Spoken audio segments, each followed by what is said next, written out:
इस last lecture की शुरुआत में मैं आपको ये बता दूं कि आज शाम को आपका इलेक्ट्रोमैग्नेटिक वेव्स का टेस्ट है। और जो भी बच्चा आज का टेस्ट नहीं दे रहा होगा, अगर नेटवर्क में कोई प्रॉब्लम है आप मुझे कॉल करके बताएंगे। नहीं तो जो भी बच्चा आज का टेस्ट नहीं दे रहा होगा या सबमिट नहीं हो पा रहा तो आप कॉल करके बताएंगे। फिर भी अगर आपने नहीं बताया और आपने टेस्ट नहीं दिया तो मैं आज ही शाम को इस फिजिक्स वाले ग्रुप से उन्हें बाहर कर दूंगा, चाहे वो किसी सेक्शन का बच्चा हो जिसने फिजिक्स ग्रुप ज्वाइन कर रखा है। अगर टेस्ट नहीं देता है, मैं उनके लिए भी बोल रहा हूँ, कुछ बच्चे दूसरे सेक्शन के भी हैं 2-3, तो अगर टेस्ट नहीं देते हो तो मैं बाहर करूंगा फिर यहाँ से। केवल ईएम वेव्स का टेस्ट है और कम से कम आज का दिन थोड़ा लगाओ ईएम वेव्स पढ़ने में। आपका कोई आकाश का टेस्ट भी नहीं है अभी इस तरह का। तो अब हम स्टार्ट करते हैं अपना लास्ट लेक्चर। और लास्ट लेक्चर में एक क्वेश्चन से शुरू करता हूं।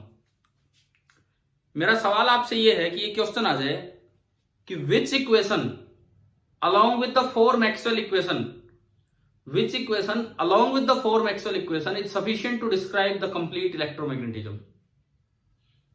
Laurent force. हाँ, मतलब याद है क्या? बिल्कुल स्टार्टिंग डे पे जिस दिन मैक्सवेल इक्वेशन आई उस दिन ये बताया था कि नहीं आपको, है ना? F is equal to q E plus q into v cross B, ये पांचवी इक्वेशन है जिससे मिलके अब अक्सर ये सवाल बच्चे भूल ही जाते हैं। भूल क्या जाते हैं, पढ़ के नहीं जाते कि ऐसा भी कुछ है। तो मैं आपको बताता हूं, अगर आप बुक ढंग से पढ़ेंगे तो आपको सारी बातें समझ में आएंगी। एनसीईआरटी का जो चैप्टर 8 का इंट्रोडक्शन पेज है वो निकालो एक बार और अंडरलाइन कर लेना इस लाइन को जहां मैं बोल रहा हूं। इंट्रोडक्शन वाला पेज निकालिए, चैप्टर 8 जहां स्टार्ट होता है ईएम वेव्स। 268 से अगला पेज है 269।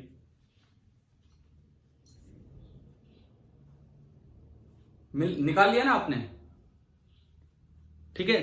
अभी एक मैसेज आया कि टेस्ट कितने बजे होगा, तो टेस्ट हम इवनिंग में ही लेंगे।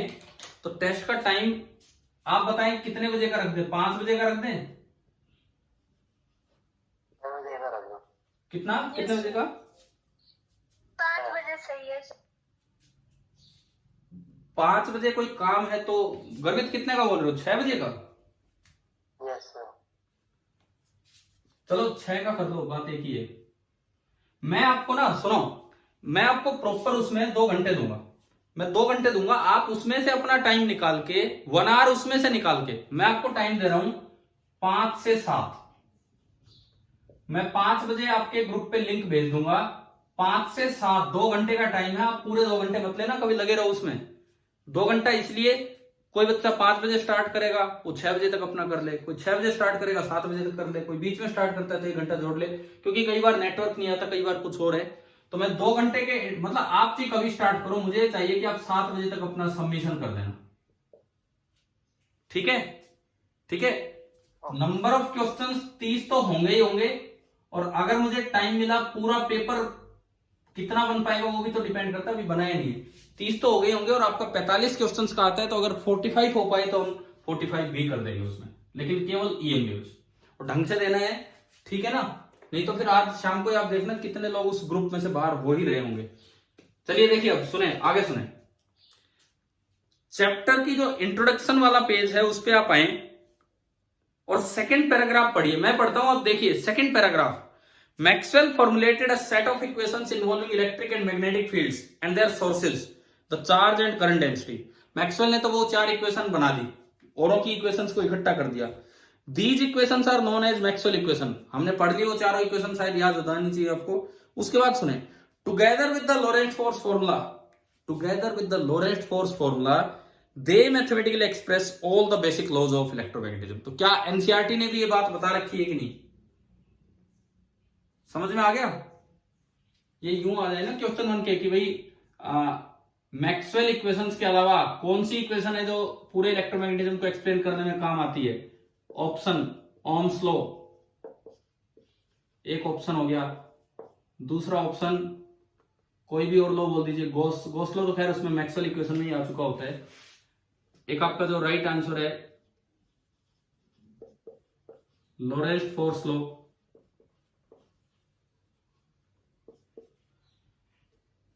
तीसरा आ जाए ग्रेविटेशनल लॉ।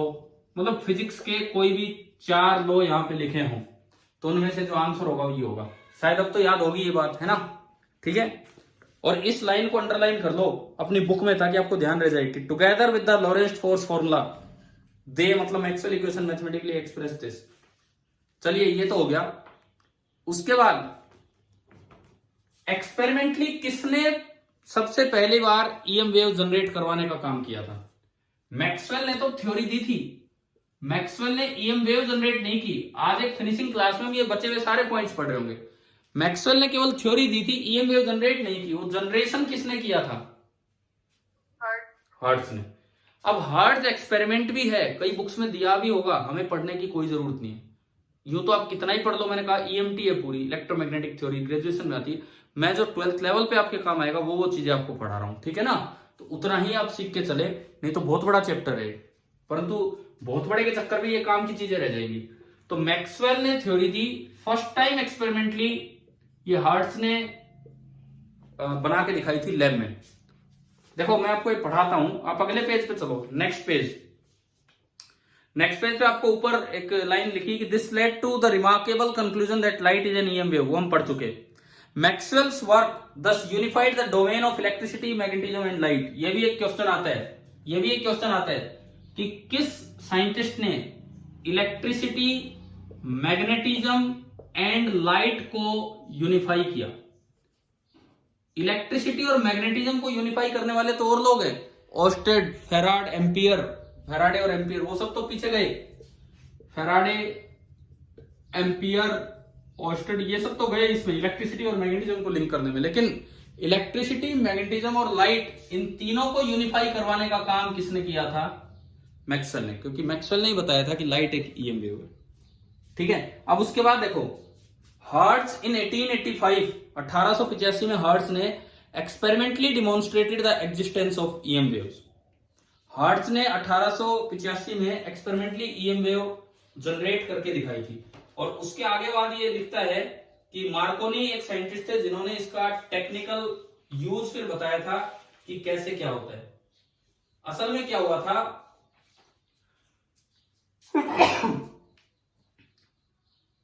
हर्ट्ज ने सबसे पहले लैब में ईएम वेव जनरेट करके दिखाई थी। उसके बाद भारतीय साइंटिस्ट हैं जगदीश चंद्र बोस, नाम सुना होगा ना आपने, जेसी बोस। Yes sir. सुन भी रखा है कि बस वैसे ही बताओ? एक मिनट, ये नाम सुना हुआ है J C Bose, Jagdish Chandra Bose? Yes sir. Even Haryana की जो यूनिवर्सिटी है एक वाईएमसीए, तो उसका नाम चेंज करके जेसी बोस यूनिवर्सिटी कर दिया गया। पहले वाईएमसीए थे, वो जेसी बोस यूनिवर्सिटी, तो इस तरह से है। तो उन्होंने सेकंड टाइम लैब में ही जनरेट करके दिखाई थी। हर्ट्ज ने पहली बार लैब में जनरेट करके दिखाई, उसके बाद बोस ने जनरेट करके दिखाई, और उसके बाद मार्कोनी ने इस चीज का यूज बताया कि लैब में नहीं, ये जो वेव्स भेजी जा रही है। यार आज आप लोग ये नेटवर्क देख पा रहे हो, कोरोना की वजह से आप क्लास में प्रेजेंट नहीं हो, लेकिन फिर भी आज 4 महीने हो गए, 5 महीने हो गए, क्या हमारा कोर्स रुका है? क्या आप साथ साथ पढ़ पा रहे हो कि नहीं? तो ये सब क्यों पॉसिबल है? ये क्यों पॉसिबल है? मैं यहां से बोल रहा हूं, ये मोबाइल ईएम वेव्स बना के भेज रहा है, ईएम वेव्स बना के भेज रहा है, वो ईएम वेव्स आपके मोबाइल सेट तक आ रही है। तो ये सब मार्कोनी की वजह से है। मार्कोनी ने ये किस तरह से भेजना है ये सब हमें सिखाया था। तो 3 नाम आप याद रखना, मैक्सवेल जिसने थ्योरी बताई स्टार्टिंग, हर्ट्ज जिसने एक्सपेरिमेंटली सबसे पहले डिमॉन्स्ट्रेट किया लैब में, then Bose and then Marconi जिसने लैब से बाहर आके इस चीज को बताया। ठीक है, क्लियर है यहां तक? उसके बाद आगे बढ़ो। डिस्प्लेसमेंट करंट मैंने आपको पढ़ा दिया, इन्होंने थोड़ा अलग तरीके से बताया, मैंने थोड़ा अलग तरीके से बताया था। अब ये सवाल आ जाए, यहीं से क्या सवाल बनता है, अब ये सुनो। डिस्प्लेसमेंट करंट से हम धीरे धीरे आपको बस इस बुक के थ्रू आगे लेके जा रहे हैं कि इसका कोई पार्ट ना बचे, ये एक एक चीज आ जाए। एक कैपेसिटर की चार्जिंग हो रही है, चार्जिंग हो रही है, तो ये करंट टाइम के साथ बढ़ रहा होगा। हमने यहां फील्ड निकालना सीख लिया, मैग्नेटिक फील्ड अंदर, मान लो ये सर्कुलर प्लेट्स हैं, सिखाया था कि नहीं बताओ स्टार्टिंग लेक्चर्स में? मॉडिफाइड एसीएल लगा के,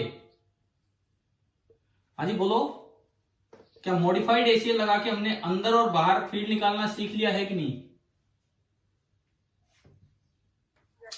नहीं याद आ रहा क्या? ये एक एम्पीरियल लूप बनाया था, फिर डिस्प्लेसमेंट करंट इसमें से कितना गया वो देखा था यूनिटरी मेथड से, और फिर इंटीग्रल बी डॉट डीएल से किया था। याद आ गया होगा, है ना? तो सुनो, सवाल ये है, यहां एक पॉइंट पी लिया और एक पॉइंट पी यहां लिया, क्या मैग्नेटिक फील्ड यहां जनरेट होगा? भाई वहां तो जनरेट हो रहा है, वहां के तो हमने फॉर्मूले भी लिख लिए। क्या मैग्नेटिक फील्ड यहां जनरेट होगा कि नहीं होगा? और दूसरी बात, अगर होता है तो क्या यहां और यहां सेम मैग्नेटिक फील्ड जनरेट होगा कि अलग जनरेट होगा? अगला सवाल हमारा ये है, क्योंकि हमने डिस्प्लेसमेंट करंट को कैसे पढ़ा, यहां एम्पीरियल लूप बना के। इस एनसीईआरटी बुक में डिस्प्लेसमेंट करंट सिखा रखा है, यहां एम्पीरियल लूप बना के। बात एक ही है, वो दोनों का सेम तरीका है, बस मुझे वो आसान लगा इसलिए उससे बताया। अब बताओ, मेरा सवाल ये है कि यहां और यहां क्या दोनों जगह सेम मैग्नेटिक फील्ड होगा? फील्ड तो होगा क्योंकि करंट है। अब बात यह है कि क्या दोनों जगह सेम मैग्नेटिक फील्ड होगा? मैं एक बात आपको बताऊं, क्या हमने कंटिन्यूटी पढ़ी थी, कंटिन्यूटी ऑफ करंट। जितना जितना यहां कंडक्शन करंट होता है उतना ही यहां क्या होता है, डिस्प्लेसमेंट करंट। तो एक्चुअली क्या होता है कि दोनों जगह, मैं ये लाइन ही पढ़ा देता हूं आपको। बुक में आओ, पेज नंबर 271, पेज नंबर 271, बीच में एक लाइन देखो जहां पे लिखा हुआ है, नीचे नीचे सबसे नीचे फिगर 8.1 है, जिस लाइन के बीच में लिखा हुआ है, मिला आपको? तो वो लाइन देखिए, B at a point P just outside the plates is the same as at a point M just inside. और ऊपर डायग्राम देख लो, एक पी पॉइंट प्लेट के इधर बना रखा है और एम पॉइंट प्लेट के बीच में बना रखा है। B at a point P just outside the plates is the same as a point M just inside as it should be। Measure किया तो जितना फील्ड यहाँ आया उतना यहाँ आया, और रीजन ये है कि सेम ही तो करंट फ्लो कर रहा होता है, बाहर कंडक्शन करंट और अंदर डिस्प्लेसमेंट करंट। तो ये भी एक सवाल बनता है, इसमें अक्सर बच्चा सोच जाता है बस यही फील्ड होगा, यहाँ तो फील्ड है ही नहीं। क्यों? उसका दिमाग इस तरह से काम करता है, भाई यहाँ तो इलेक्ट्रिक फील्ड है लेकिन प्लेट्स के बाहर इलेक्ट्रिक फील्ड जीरो होता है। तो यहां तो इलेक्ट्रिक फील्ड है, डिस्प्लेसमेंट करंट है, बट बाहर एक और करंट है। बाहर कौन सा करंट है? बाहर कौन सा करंट है? Conduction current. तो वो अपना फील्ड जनरेट कर रहा होगा, खाली डिस्प्लेसमेंट करंट ही थोड़ी, कंडक्शन करंट भी तो फील्ड जनरेट करते हैं। तो इस लाइन को भी आप अंडरलाइन कर लेना कि B at a point P outside the plates is the same as at a point M inside. आ गया ना ये समझ में? मैं तो बीच बीच में से कुछ बातें आपको बता रहा हूं, बाकी आप पढ़ेंगे यहां से, ठीक है? अब आप आओ कि अगर मटेरियल मीडियम में ईएम वेव चले तो क्या फर्क होगा? इतना सा फर्क होगा कि मीडियम में उसकी स्पीड क्या होती है, 1/√μ0 बताया था वैसे मैंने। मीडियम में वैक्यूम में ये होती है, मीडियम में ये हो जाएगी 1/√μ इंटू एप्सिलॉन। अब म्यू को आप लिख सकते हैं μ0 इंटू μr, और एप्सिलॉन को आप लिख सकते हैं ε0 इंटू ε0r। अब अगर मीडियम का रिफ्रैक्टिव इंडेक्स डिफाइन करना हो, उसे म्यू से भी डिनोट कर देते, बट म्यू तो मैं परमिएबिलिटी के लिए यूज कर रहा हूं। मीडियम के रिफ्रैक्टिव इंडेक्स का फॉर्मूला होता है speed of light in vacuum upon speed of light in that medium. This is the refractive index of the medium. तो speed of light in vacuum 1/√μ0 ε0, और डिवाइड बाई v करोगे तो ये ऊपर गया μ0 μr ε0 ε0। तो कट पिट के refractive index of a medium का फॉर्मूला आ गया √μr इंटू ε0r। याद हो जाएगा ये? अगर किसी मीडियम की रिलेटिव परमिटिविटी दे रखी है और रिलेटिव परमिएबिलिटी दे रखी है, तो उनका प्रोडक्ट करके अंडर रूट लोगे तो मीडियम का रिफ्रैक्टिव इंडेक्स आ जाएगा। शायद ये भी क्लियर हो गया होगा ना ये वाला पॉइंट, ठीक है? ये चीजें अपने नोट्स में इकट्ठे करते चलना। अब आप आ जाओ पेज नंबर 276 पेज नंबर 276 पे तो हम देख ही चुके हैं, पेज नंबर 277 पे आप आ जाइए।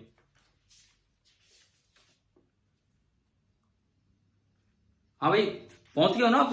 इतना टाइम थोड़ी लगता है। पेज नंबर 277 निकाल लिया आपने?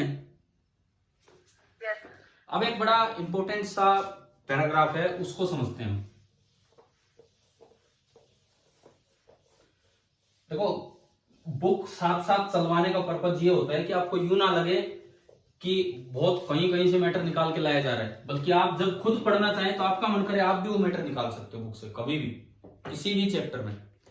तो इसमें पेज नंबर 277 पे सेकंड पैराग्राफ पे हम चलते हैं। एनसीईआरटी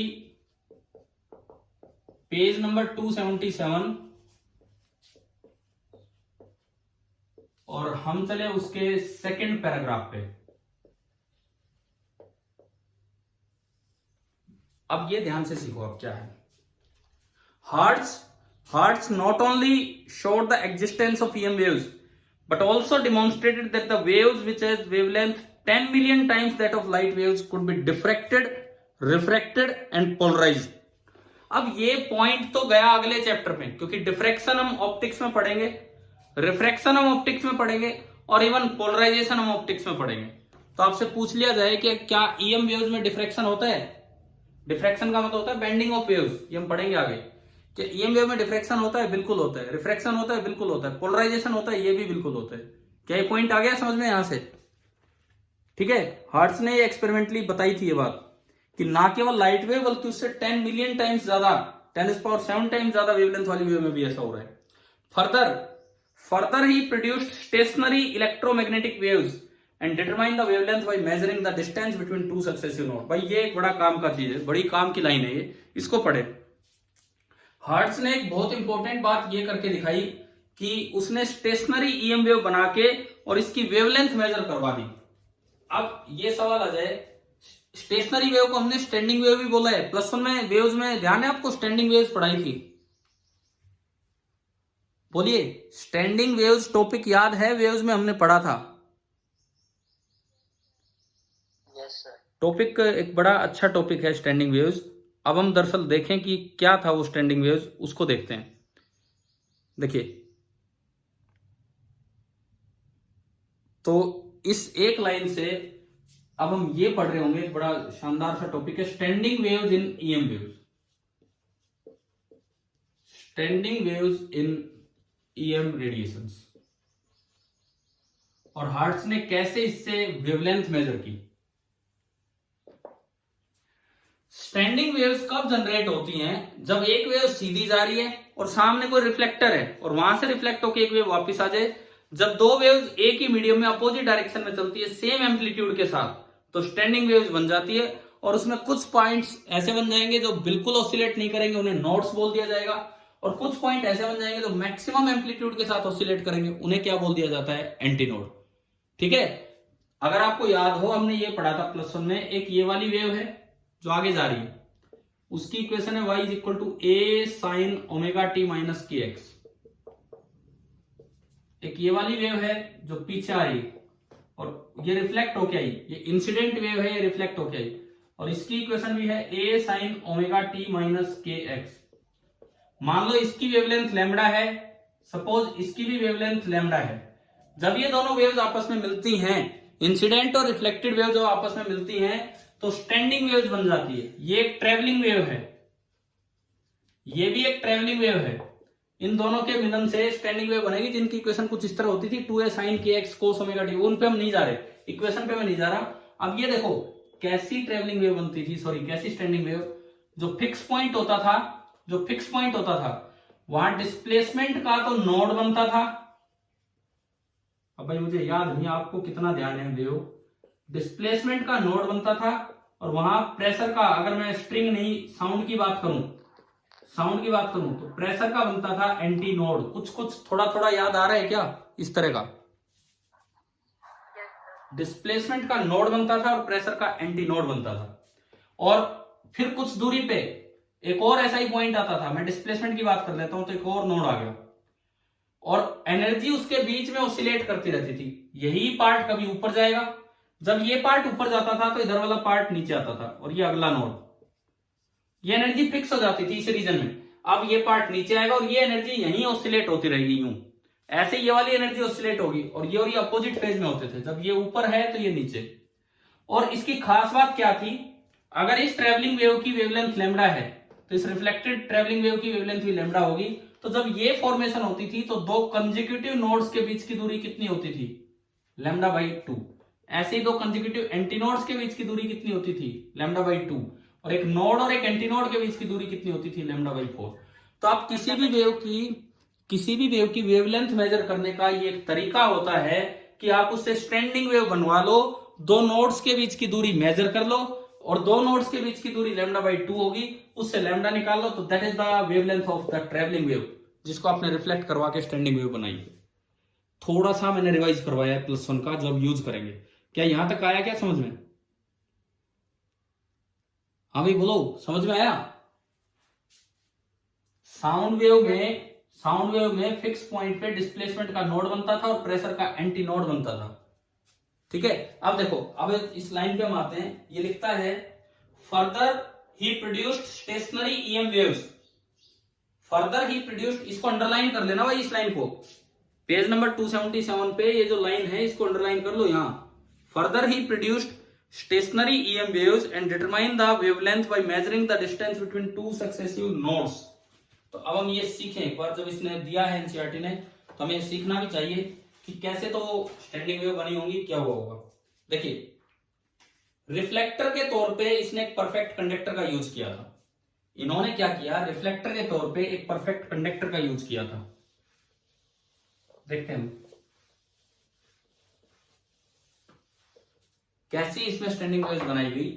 इन्होंने यहां पे रिफ्लेक्टर के तौर पे, जिससे ईएम वेव रिफ्लेक्ट होगी, एक परफेक्ट कंडक्टर ले लिया था, मतलब नील रेजिस्टेंस वाला कंडक्टर। अब यहां से एक ईएम वेव चल के आई, यहां से एक ईएम वेव आके इस पे टकराई, तो उसका कुछ इलेक्ट्रिक फील्ड चल रहा होगा और कुछ मैग्नेटिक फील्ड चल रहा होगा। दोनों फील्ड चल के आ रहे हैं। सपोज इस प्लेन में तो चल रहा है इलेक्ट्रिक फील्ड, और मैं कहूं इस प्लेन में चल रहा है मैग्नेटिक फील्ड। ऐसे बनाते थे ना हम। ये डायग्राम आ गया समझ में? हमें बताओ, ये डायग्राम आ गया यहां तक समझ में? Yes sir. ये E और ये B, अभी ये जाने वाली वेव है, ये तो है चलने वाली वेव जो आगे जा रही है, this is the incident wave. अब पहला सवाल आता है कि रिफ्लेक्ट क्यों होगी वेव यहां से, इस रिफ्लेक्टर से वेव रिफ्लेक्ट क्यों होगी, इसका क्या कारण है? जैसे ही ये वेव वहां पहुंचेगी, आप ये बताओ कौन सा फील्ड, इलेक्ट्रिक या मैग्नेटिक, कौन सा फील्ड रेस्पॉन्सिबल होगा इलेक्ट्रॉन को मोशन में लाने के लिए, शीट के इलेक्ट्रॉन को मोशन में लाने के लिए? बताओ। जैसी ये वेव यहां पहुंचेगी, वहां पे उस शीट का इलेक्ट्रॉन अभी रेस्ट पे है, तो कौन सा फील्ड जाके उस पर फोर्स लगाएगा ताकि इलेक्ट्रॉन मोशन में आए? अरे अगर इलेक्ट्रॉन रेस्ट पे है और दो फील्ड आ गए E और B, तो कौन सा फील्ड उस पर फोर्स लगाएगा जिससे मोशन में आए? एक दिन मैंने पढ़ाया था क्वालिटेटिव आइडिया ऑफ इलेक्ट्रिक। मैंने एक दिन, अगर आपको याद आए, रेडिएशन प्रेशर क्यों जनरेट होता है, क्या उसका रीजन दिया था आपको? इलेक्ट्रिक फील्ड चलाएगा पैरेलल टू द सरफेस, फिर मैग्नेटिक फील्ड फोर्स लगाएगा परपेंडिकुलर टू द सरफेस, और उससे जनरेट हो जाता है रेडिएशन प्रेशर। बताया था कि नहीं? बताओ यार ये पॉइंट। अरे ऐसी बातें लिखनी भी चाहिए हमें, कभी भूल ही जाओ फिर इस तरह से। तो सुनो, अब आगे सुनो। तो इसमें क्या होगा, जैसे ही इलेक्ट्रिक फील्ड वहां पहुंच के इलेक्ट्रॉन को चलाएगा, हम जानते हैं कंडक्टर की बॉडी के अंदर नेट इलेक्ट्रिक फील्ड जीरो होना है।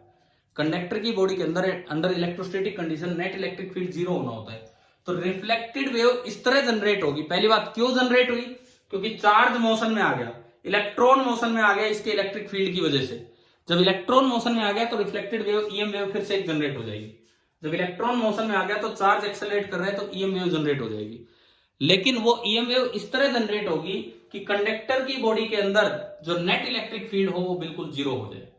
ईएम वेव इस तरह जनरेट होगी कि कंडक्टर की बॉडी के अंदर नेट इलेक्ट्रिक फील्ड हो वो बिल्कुल जीरो हो जाए।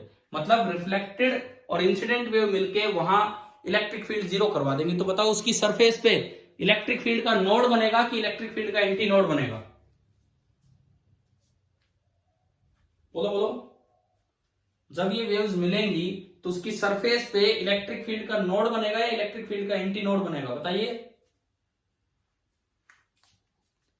एक बार दोबारा सुनो। कंडक्टर का मतलब है कि उसकी बॉडी में नेट इलेक्ट्रिक फील्ड जीरो होता है। कंडक्टर का मतलब है उसकी बॉडी में नेट इलेक्ट्रिक फील्ड जीरो होता है। तो जैसे ही ये यहां पहुंचेगी, इसका इलेक्ट्रिक फील्ड इलेक्ट्रॉन को मोशन में लाना चाहेगा, लेकिन उसके मोशन में आते ही वो अपनी एक रिफ्लेक्टेड वेव जनरेट कर देगा। उसका काम होगा कि बॉडी के अंदर नेट इलेक्ट्रिक फील्ड जीरो करवाए। तो अगर वहां नेट इलेक्ट्रिक फील्ड जीरो हो गया तो वो इलेक्ट्रिक फील्ड का नोड है कि इलेक्ट्रिक फील्ड का एंटी नोड है? नोड। और जैसे साउंड वेव में जहां डिस्प्लेसमेंट नोड होता है वहां प्रेशर एंटी नोड होता है, ऐसे ही इस केस में जहां इलेक्ट्रिक फील्ड का नोड होता है वहां मैग्नेटिक फील्ड का क्या हो जाता है? Anti node. समझ में आया? क्या होता है, जब भी एक मेटल परफेक्ट मेटल से रिफ्लेक्ट होकर वेव चलेगी, तो अब आप एक पॉइंट याद रखें, आफ्टर रिफ्लेक्शन जो स्टैंडिंग वेव्स बनेगी उसमें इलेक्ट्रिक फील्ड का तो नोड बनता है मेटल की सरफेस पे, और मैग्नेटिक फील्ड का वहां पे क्या बनता है, एंटी नोड। अरे ऐसी बात है यार, आप +1 में भी तो याद करते हो, open and, close and, fix and. Fix and पे स्ट्रिंग का, या ओपन एंड की मैं बात करूं, ओपन एंड पे डिस्प्लेसमेंट का एंटी नोड होता है, प्रेशर का नोड होता है। क्लोज एंड पे डिस्प्लेसमेंट का नोड होता है, प्रेशर का एंटी नोड होता है। ये +1 की बात है। तो ऐसे ही मेटल सरफेस पे इलेक्ट्रिक फील्ड का नोड होगा और मैग्नेटिक फील्ड का क्या बन जाएगा आपका, एंटी नोड। क्या ये पॉइंट आ गया समझ में? ठीक है। अब देखो, अब अगर मैं आफ्टर रिफ्लेक्शन जो स्टैंडिंग वेव्स बनी है उसका डायग्राम आपको दिखाऊं, ये मेटल की सरफेस है, ये मेटल की सरफेस है। आफ्टर रिफ्लेक्शन में आपको दिखा रहा हूं कि स्टैंडिंग वेव्स कैसे बनी होंगी। सपोज मैं इधर की तरफ बोल दूं कि ये एक्स एक्सिस है, एक वाई एक्सिस, एक जेड एक्सिस, मेटल है वाई जेड प्लेन में, और ये मैंने बोल दिया कि एक्स एक्सिस है। तो अब इस तरह की फॉर्मेशन होगी कि इलेक्ट्रिक फील्ड का तो वहां बनेगा नोड, मतलब इसके ऊपर यहां इलेक्ट्रिक फील्ड का एक नोड है, तो इलेक्ट्रिक फील्ड ऐसा बन जाएगा। यहां इलेक्ट्रिक फील्ड नीचे जा रहा है तो यहां इलेक्ट्रिक फील्ड ऊपर आएगा, ये फिक्स हो गया। ये एनर्जी इसी के बीच में इलेक्ट्रिक फील्ड को ऑसिलेट करवाएगी, और ये एनर्जी इसी के बीच में। तो ये बन गया इलेक्ट्रिक फील्ड का एक नोड, ये बन गया इलेक्ट्रिक फील्ड का एक और नोड, ये बन गया इलेक्ट्रिक फील्ड का एक और नोड। क्यों बने? इंसिडेंट और रिफ्लेक्टेड वेव के मिलने की वजह से बने, इंसिडेंट और रिफ्लेक्टेड वेव के मिलने की वजह से बने। अगर आप इसी डायग्राम में मैग्नेटिक फील्ड का डायग्राम दिखाएं, तो यहां मेटल की सरफेस पे जहां इलेक्ट्रिक फील्ड का नोड होता है वहां मैग्नेटिक फील्ड का क्या बनता है, एंटी नोड। तो जो मैग्नेटिक फील्ड होगा वो परपेंडिकुलर प्लेन में चलेगा, लेकिन एंटी नोड बन के चलेगा। तो यूं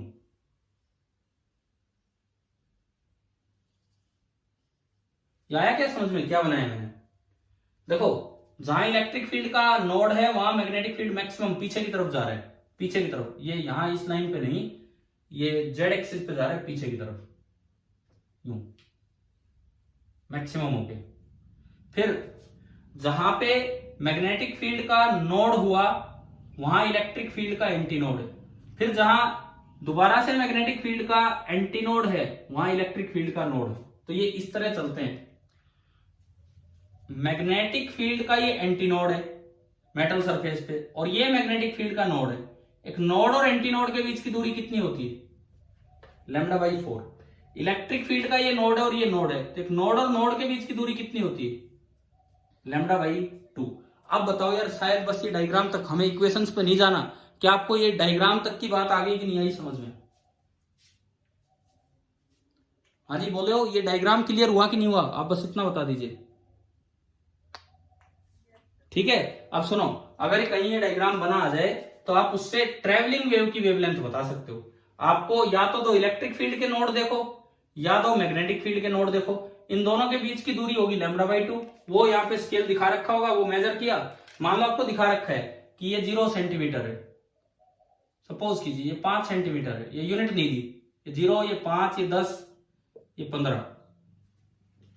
पूछे कि भाई इस ट्रेवलिंग वेव की वेवलेंथ बताओ, तो 0 से 10 तो λ/2 हो गया 10, तो लैम्डा कितना हो गया, λ/2 10 हो गया, तो लैम्डा कितना हो गया आपका 20। तो क्या अब आपको ये लाइन जो एनसीईआरटी की ये लाइन थी, ये समझ में आ गई है कि नहीं, कैसे इस पे सवाल आ सकता है?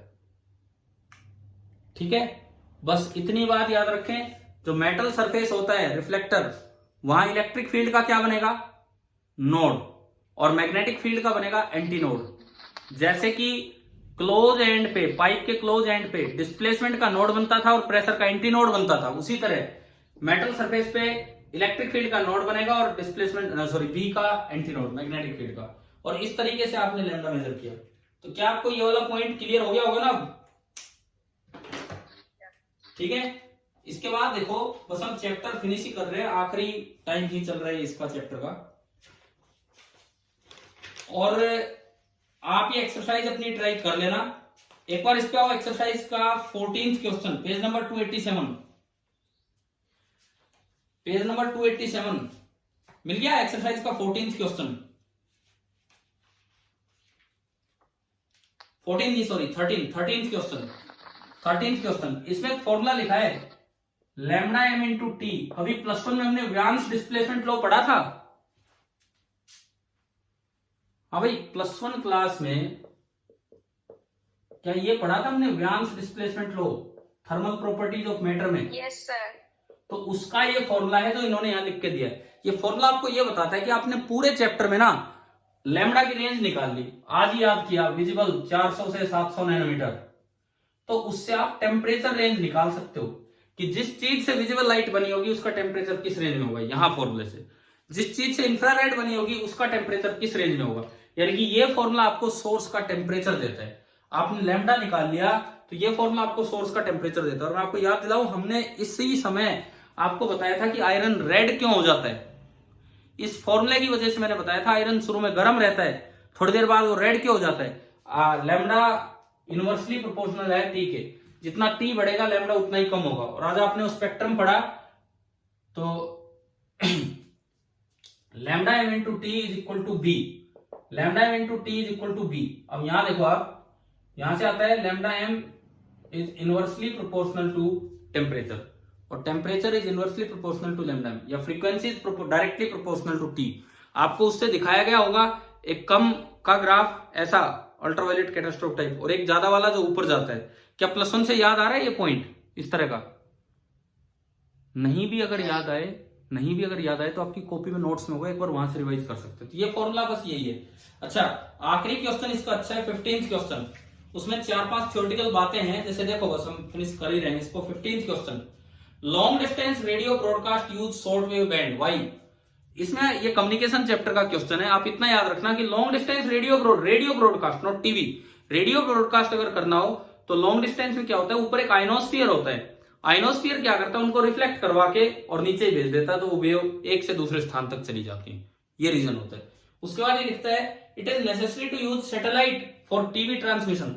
लॉन्ग डिस्टेंस टीवी वेव जो होती है वो आइनोस्फीयर से रिफ्लेक्ट नहीं होती, वो आइनोस्फीयर को क्रॉस करके निकल जाती है। तो सैटेलाइट लगाने पड़ते हैं। यहां ब्रॉडकास्टिंग चैनल से सैटेलाइट तक वेव भेजी जाएगी। अगर सैटेलाइट नहीं निकालोगे तो आइनोस्फीयर उन्हें रिफ्लेक्ट नहीं करती, और फिर सैटेलाइट उनको नीचे भेजती है। तो क्योंकि आइनोस्फीयर रिफ्लेक्ट नहीं कर पाता टीवी वेव को, रेडियो को कर देता है, इसीलिए उनको, हालांकि टीवी वेव रेडियो का एक पार्ट है, पर टीवी वेव वाले पार्ट को रिफ्लेक्ट नहीं कर पाता है, इसीलिए सैटेलाइट यूज करनी पड़ती है। अगला है, आप जमीन पे एक्सरे टेलीस्कोप क्यों नहीं बनाते, ऑप्टिकल टेलीस्कोप बना लेते हो, रेडियो टेलीस्कोप? तो इसका रीजन है, मैंने आज एक पॉइंट बताया था, X-rays are absorbed by atmosphere, बताया था ना, X-rays are absorbed by atmosphere. तो इसीलिए एक्सरे टेलीस्कोप यहां बनाना पॉसिबल नहीं है। उससे अगला ओजोन लेयर, वो आपको पता है।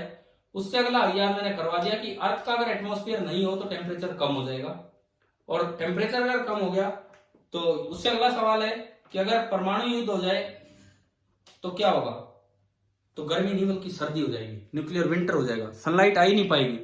अगर परमाणु युद्ध टाइप काम हो गया तो सनलाइट आ नहीं पाएगी, एंट्री नहीं करेगी, तो इंफ्रारेड रे नहीं आएंगी, तो वहां पे ठंड हो जाएगी, ना कि गर्मी। कई बार बच्चा सोचता है कि गर्मी हो जानी है इससे। अच्छा, अब एक आखिरी बात, कितना टाइम बचा है ये बताओ मुझे मीटिंग का? 3 मिनट।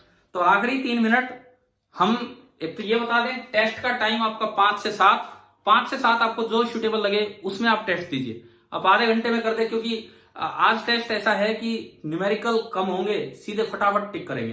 भाई एक ईमानदारी रखना, पेपर देते समय यूं नहीं कि सारे कॉपी किताब लेके बैठ गए, नोट्स बनाए वो सब कुछ लेके बैठ गए। आप पहले अपना रिवीजन कर लो, पेपर ईमानदारी से देना, ठीक है? फिर मैं आपका रिजल्ट दूंगा। दूसरी बात मैं फिर कहता हूं, हालांकि आपके ज्यादा फर्क इस चीज से नहीं पड़ना, लेकिन क्योंकि जो टेस्ट ही नहीं दे रहा, जो पढ़ नहीं रहा, तो उसके क्या फर्क पड़ेगा ग्रुप से हटाओ या ना हटाओ। अगर आपने टेस्ट नहीं दिया तो मैं आज ग्रुप से हटाऊंगा, ठीक है? कोई और रीजन हो जिससे टेस्ट सबमिट ना हो तो आप मुझे इन्फॉर्म करेंगे। फिर आप लोग, ऐसी कोई बात नहीं है, मैं +2 वाले ग्रुप से नहीं हटा पा रहा हूं आपको, जो स्कूल का ग्रुप है। आपको तो स्कूल की तरफ से वो मिल ही जाएंगे, यूट्यूब पे आप देख लेंगे वीडियो अगर देखने। अब भाई इस पे आओ, इसमें से कल हमने 1-2 क्वेश्चंस कर लिए थे। पहले तो उन आखिरी 3 सवालों पे आओ जिनके आंसर्स नहीं है। ऑर्डर ऑफ वेवलेंथ का हमने बता दिया था, रेड है, ठीक है? 9th क्वेश्चन, इसका आंसर है positive Z direction, D option. ये केवल इस पे बेस्ड है कि जो वेलोसिटी की डायरेक्शन होती है वो होती है E क्रॉस B की डायरेक्शन। ई क्रॉस बी से मुझे याद आया, एक और आखिरी टर्म मैं आपको बता दूं। यहां पे एक वर्ड बाई चांस कहीं पूछ लिया जाता है कभी कभार, पॉइंटिंग वेक्टर। एक साइंटिस्ट थी, उनके नाम पे है पॉइंटिंग वेक्टर। पॉइंटिंग वेक्टर को हम एस से डिनोट करते हैं, और एस किसी भी ईएम वेव के लिए होता है ई क्रॉस एच, और बी की जगह एच ले लेते हैं। बात तो एक ही है, मैंने एच और बी का जिक्र शुरू में किया था। पॉइंटिंग वेक्टर में बी की जगह एच ले लेते हैं, आप एच को बी बाई म्यू नॉट भी लिख सकते हैं, H is equal to B by mu naught. तो दरअसल क्या होता है कि वेव की चलने की डायरेक्शन होती है पॉइंटिंग वेक्टर की डायरेक्शन, और आप देख सकते हो पॉइंटिंग वेक्टर में क्या आ रहा है, ई क्रॉस बी आया, यानी कि जो ई क्रॉस बी की डायरेक्शन होगी वो वेव के चलने की डायरेक्शन होगी। और ये पॉइंटिंग वेक्टर डायरेक्शन तो देता है वेव की वेलोसिटी की, और इसका मैग्नीट्यूड क्या देता है, energy per unit time per unit area, जो कि क्रॉस हो रही है। और इसी चीज को हमने इंटेंसिटी का नाम दिया था कभी, energy per unit time per unit area को ही हमने नाम दिया था इंटेंसिटी।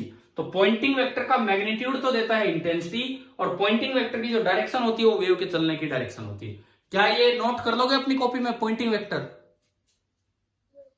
ठीक है, तो 9th क्वेश्चन आपका हो गया। और 11th का आंसर है third, 60 micro ampere and 60 micro ampere. ये कंटिन्यूटी पे बेस्ड है, ये केवल कंटिन्यूटी पे बेस्ड है और कुछ नहीं है। ये कहता है कि चार्जिंग हो रही है 3 वोल्ट पर सेकेंड से। आप इस फॉर्मूले का यूज करेंगे, Q is equal to CV, तो कंडक्शन करंट होता है dq by dt, dq by dt होगा C into dv by dt। dv by dt आपको दे रखा है 3 वोल्ट पर सेकेंड, और जो C है वो दे रखा है 20 माइक्रो फैराड। तो 20 इंटू 3 कंडक्शन करंट कितना आ गया, 20 इंटू 3 कंडक्शन करंट आपका आ गया 60 माइक्रो फैराड, और जितना कंडक्शन करंट होता है उतना ही डिस्प्लेसमेंट करंट होता है। मैं ये मीटिंग अभी पूरी कर देता हूं, आपका टाइम पूरा हो गया है, कोई बात नहीं, जस्ट 2-3 मिनट के अंदर हम ये पूरी कर रहे हैं। तो ये आपका 11th क्वेश्चन। इसके अलावा आसान सवाल हैं जो आपके एग्जाम्स में आए हुए हैं, आप यहां से देख लेंगे। अगर कोई डाउट है किसी सवाल में, CPP40 मैं इस वीडियो के साथ फिर लिंक कर रहा हूं विद आंसर्स। अगर कोई डाउट है, 3 के आंसर मैंने आपको बता दिए जो इसमें नहीं दे रखे हमने। 9th क्वेश्चन का आंसर है 4, 10th क्वेश्चन का आंसर है 2 एंड 11th क्वेश्चन का आंसर है 3, और बाकी सारे आंसर स्टार मार्क करके बता रखे। आप ट्राई कर लेंगे। इतना डिस्कस हो चुका है, ये नीट में आए हुए पिछले कुछ सालों के 11 सवाल हैं। ठीक है, तो आज शाम को आप टेस्ट देंगे 5 से 7, और मैं मान के चलूं कि EM वेव आपको समझ में आ गया। ठीक है, थैंक यू।